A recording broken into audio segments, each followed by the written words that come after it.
Hello students, welcome to my YouTube channel Geography Guru. आज हम पढ़ने और समझने वाले हैं क्लास 10th एसएसटी सामाजिक विज्ञान की वर्कशीट नंबर 49 यानी कार्यपत्रक संख्या 49 को। आज की हमारी वर्कशीट आसान है और बहुत इंपॉर्टेंट भी है। आज की वर्कशीट में हम मैप वर्क की प्रैक्टिस शुरू करने वाले हैं।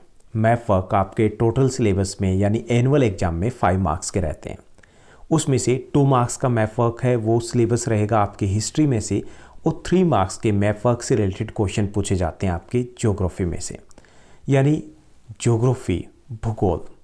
और ये जो 5 मार्क्स हैं ये बहुत इंपॉर्टेंट होते हैं और उन बच्चों के लिए, उन स्टूडेंट्स के लिए तो और भी ज़्यादा इंपॉर्टेंट होते हैं जो बेटर परसेंटेज लेना चाहते हैं। शायद सभी लेना चाहते हैं। हम कई बार इनको इग्नोर कर देते हैं। इग्नोर इसलिए कर देते हैं कि हमारे पास स्पेसिफिक सिलेबस नहीं होता। और इस बार अच्छी बात ये कि हमारे पास स्पेसिफिक सिलेबस है और उसकी हम वर्कशीट के थ्रू प्रैक्टिस भी करने वाले हैं। आज हम ज्योग्राफी के तीसरे चैप्टर वाटर रिसोर्सेज यानी जल संसाधन के मैप वर्क की प्रैक्टिस करने वाले हैं। जल संसाधन चैप्टर है वो आपके एग्ज़ाम यानी कि आपके सिलेबस में नहीं है, एग्जाम में इससे रिलेटेड क्वेश्चन नहीं आने वाले, लेकिन मैप वर्क के क्वेश्चन है वो इस चैप्टर से पूछे जाएंगे। तो चलिए देखते हैं कौन से मैप वर्क के आइटम बनते हैं इस चैप्टर में से और उनको हमें कैसे सॉल्व करना है, कहाँ पर क्या शो करना है। तो चलिए शुरुआत करते हैं। जैसा कि आप अपनी स्क्रीन के ऊपर देख पा रहे हैं, ये हमारी वर्कशीट नंबर 49 यानी कि कार्यपत्रक संख्या 49 है। हमारा विषय सब्जेक्ट एसएसटी सामाजिक विज्ञान है, जिसमें हम ज्योग्राफी भूगोल के 3rd चैप्टर के मैप वर्क के जो पॉइंट बनते हैं उनको हम डिस्कस करने वाले हैं, समझने वाले हैं। आज की दिनांक है 3 नवंबर 2020। यहाँ पर तीसरा जो हमारा चैप्टर है जल संसाधन, उसमें हम बांधों के बारे में पढ़ चुके हैं, डैम्स के बारे में पढ़ चुके हैं। हमारे इस चैप्टर में से टोटल 8 पॉइंट बनते हैं। 8 जो डैम दिए गए हैं वो सीबीएसई के बोर्ड सिलेबस में दिए गए हैं, यानी कि काफ़ी सारे डैम्स के बारे में डिस्कस किया गया है, लेकिन उनमें से केवल 8 जो डैम है वो आपके सिलेबस में है। इनको हमें क्या करना आज के टास्क में, जैसे कि इनको डैम जो हमें शो किए गए हैं, यानी कि हमें वहाँ पर दिखाया गया कि यहाँ पर डैम है, हमें उनको पहचानना है, आइडेंटिफाई करना है और फिर उसका नाम लिखना है। ओके, ऐसे ही आपके एग्जाम में रहने वाला इस चैप्टर में, इस चैप्टर से आपके आइडेंटिफिकेशन आएगा, साथ ही साथ ये भी रह सकता है कि आपको उसको शो करना पड़े। तो यहाँ पर हम देखिए कि पहले हम शुरुआत करें पहले डैम के साथ। आंसर मैंने नीचे भी दे दिए। तो यहाँ पे पहला जो डैम है, यहाँ ये दिया गया है, कौन सा डैम है, ये सलाल डैम है।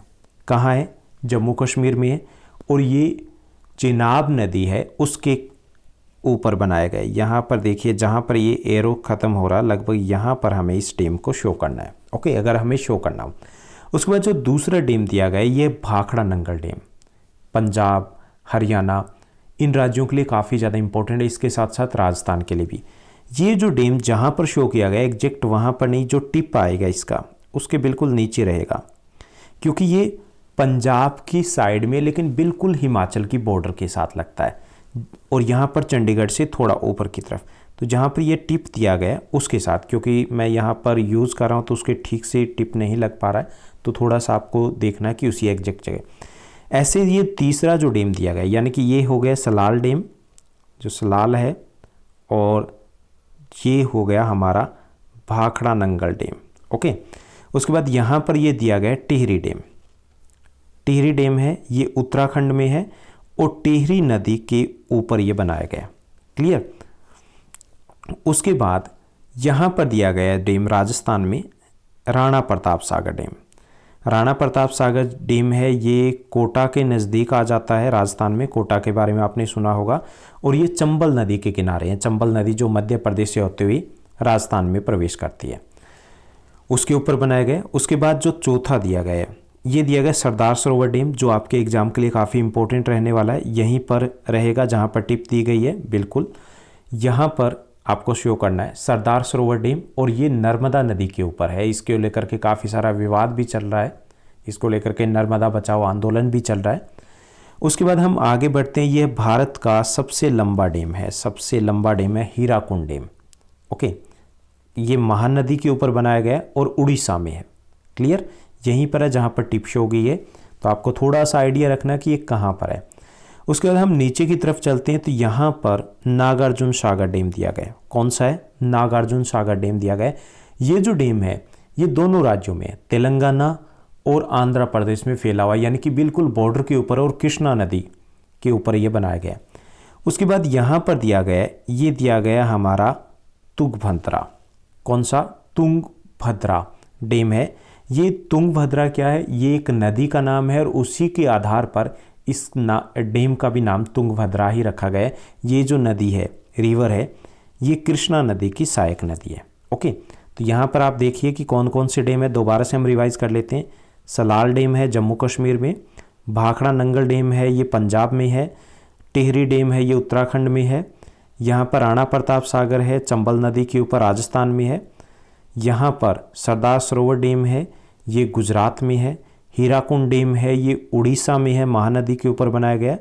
ये यहाँ पर नागार्जुन सागर डैम है जो कृष्णा नदी के ऊपर है, ये तेलंगाना और आंध्र प्रदेश की बिल्कुल बॉर्डर के ऊपर है।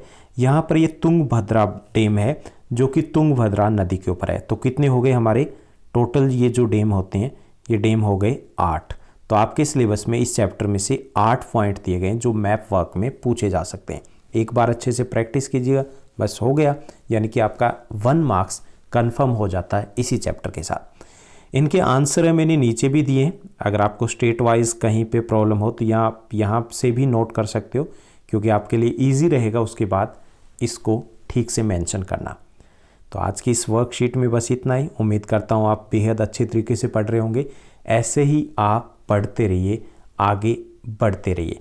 हाँ, एक क्वेश्चन भी आपके लिए हर वर्कशीट में, सोशल साइंस की वर्कशीट में एक क्वेश्चन होता है।